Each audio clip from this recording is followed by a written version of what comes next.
He made the trees. He made the sun. If the sun was ever closer, we would burn. He gave us water to drink. If we didn't have water to drink, we would be dehydrated. That's why you got Steph Curry, and he not even surrendered. And y'all believe he's a Christian. Nigga said Steph Curry not a real Christian. You called the golden child not a Christian? God might even do something to you for that. God don't play about him. Jaden Ivey, your best bet now is just be gay. Ladies and gentlemen, it appears we are witnessing religious psychosis, or maybe just psychosis. Now we have to take a look at where it all started. Back in 2024 when Ivey was on the Pistons and he began publicly speaking about his faith. And at this point in his defense, it was nothing crazy. I'm not the Jay I used to be. I'm alive in Christ, no matter what.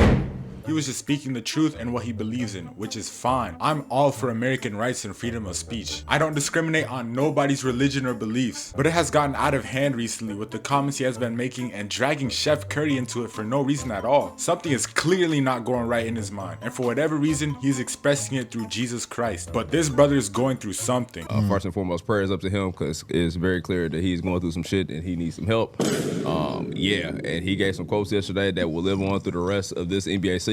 I advise the Pistons not to lose early in the first round. I will also say that him getting completely waived is a bit extreme. Maybe a fine or suspension would have done. But we also have to think about the value Jaden brings to the Bulls versus the scrutiny that would come if he did not get released. But how do I say this?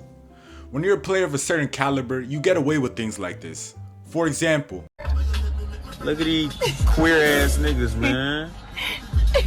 Do what the world done came to. But when you're Jaden Ivey, a glorified role player, you have to play your role. Maybe in his first 3 seasons he could have gotten away with this, but now there's just no reason for the Bulls to risk it. In his defense, once again, the Bulls aren't as fond of the gay community as they are portraying. Pride Month was first nationally recognized in 1999. The Bulls have not played a game in the NBA since June 1998, so they aren't as slick as they thought. They're just trying to save face. Back to Jaden Ivey though, why give up everything? Your family, your passion, the money. You could have still held your same views just without speaking them in such a way that might offend people. Nobody said you have to wave a pride flag before every game. You don't have to support it, but again, you're just a role player. Certain opinions gotta stay to yourself, bro. The reason we all know he having a mental episode though is because listen to the things he's talking about, bro. Apple pie, water being hydration, and a lesson on how long we should be driving our Ferrari. What good is it driving the store with the Ferrari?